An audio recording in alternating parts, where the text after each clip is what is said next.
Do you need to buy a house in Mecklenburg County and we're all on lockdown? How do you do that?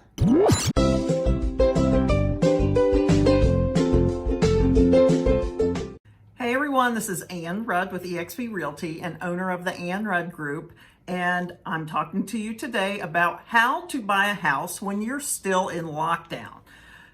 This is a question that I've had a lot this week from agents as well as buyers. So I wanted to have that conversation about what the restrictions are in my area, in the Charlotte metro region, and what you can do if you really have to buy a house during the corona lockdown crisis.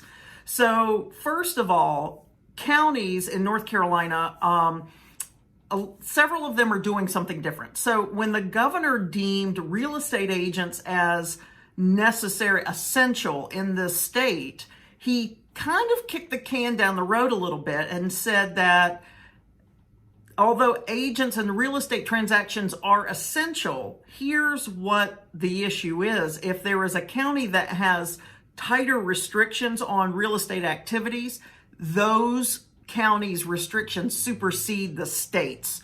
So, that however you want to look at it, some states can create more restrictive rules. So here's what you can do. If you are in the relocation process, you're relocating here from another area, you are covered and your agent is safe to show you properties. That's Section 8, I believe, in the restrictions for Mecklenburg County.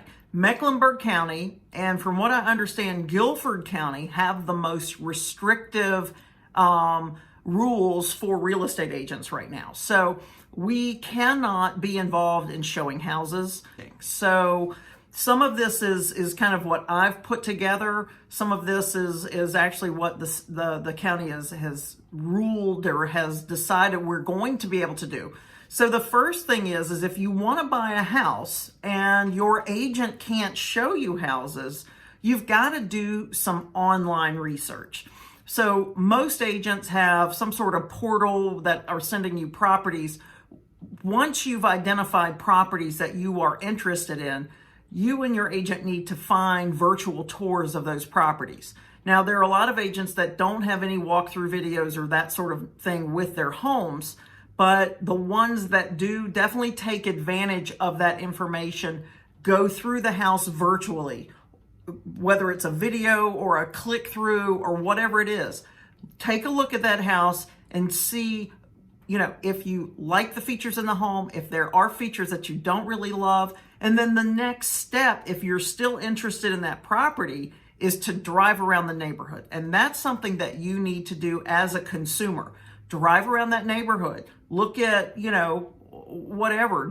Can you see yourself living there? Is it close to the shopping or schools or whatever, or highways that you need to be close to?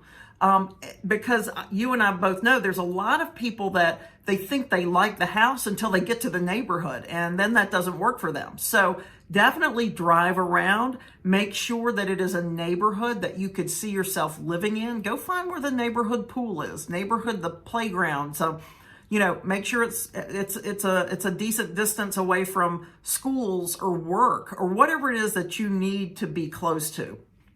So that's the second step. After you've decided through a walkthrough video or some sort of video of the property that you like what you're seeing. So then your agent needs to go to work. Not every agent interprets this differently. And I'll be honest with you, there are agents that think that we all need to be at home until this blows over. And if that's one of the agents that's listing a property that you have interest in, that may not be a very smooth transaction. And I'm just going to tell you, everybody has their own opinions. And there are some, people that decide they're going to be policemen of the world. And I'm not begrudging that. It's just there are some agents that will work better with you than others. So your agent is going to have a conversation with that listing agent. How is the agent handling contracts right now? Are they one of the policemen of the world, policewomen of the world, and don't want any transactions to occur until after all this goes away? If it is an agent that your agent thinks you all can work with, they will talk to you about this. You know, hey, this agent, this is their situation. This is what their feeling is about it. You know, I think that you need to go through, like maybe have a top 3 or 4 list, and you and your agent, even together, get on a call with the listing agent and have a conversation about how will they handle this transaction. Most people that I've spoken to either have one of 2 ways of handling this, like submitting an offer, submitting the due diligence check, because money has to exchange hands, everybody signing the offer, then the buyer either schedules a walkthrough or the buyer schedules a home inspection. Now, this might seem a little bit confusing, but some, you know, sellers, if the house is vacant, some sellers will be okay with you walking through it. Some people want your home inspection to be there for the inspection. So you're going to have to kind of figure out what's the right timing, what will the agent and seller allow, what will they not allow. But either you're going to somehow you're going to be able to do a walkthrough once all parties sign the offer. Most agents are not depositing due diligence money until the buyer is able to walk through the home.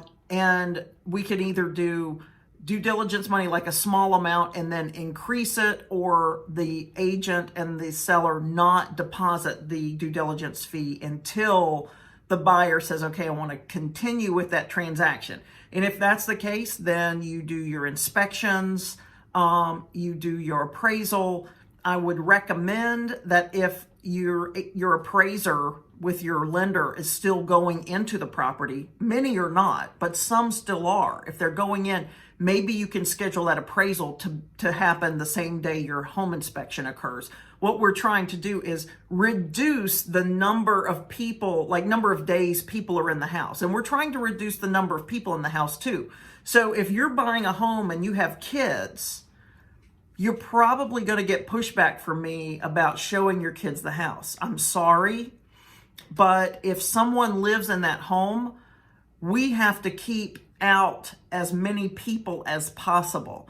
You know, I've got a seller right now that's very pregnant, and it's hard for me to say, no, you can't see this, but we want the primary buyer or buyers to be in the home, but we can't take their kids and their parents and their cousins and whoever else wants to see the property. Once you close on that property, you know, that's when it's time where your kids can see the home, or maybe through the final walkthrough. So all of these things happen. We do the final walkthrough, your lender's doing their business, you get to closing, and you close on the home, and then the home is yours. Now, the next problem that we're running into is lending. So the mortgage rates are very low, but some mortgage programs are having a hard time right now. So FHA and VA, if you have a government-backed loan, your credit score is going to determine whether or not you can get that loan. It used to be we were doing loans, FHA and VA loans under 600. Now that score has gone to a 640, and it may go higher than that because nobody's buying those loans on the bond market. So that is an issue. You know, I'm always a big advocate for staying well. Staying well and healthy is the most important thing you can do. However, this is a good time to buy. And if you are an investor, this is a really good time to buy, because I've never seen so few people in the purchase market. And if you are looking for homes under $250,000 to invest in, you're not going to have so much competition as you were a month ago. So I recommend it being a good time to buy if you can find a seller and a listing agent that will work with everyone, and we all work together to get the transaction done. But there are a lot more moving parts right now. Now, other counties, I can show you a house.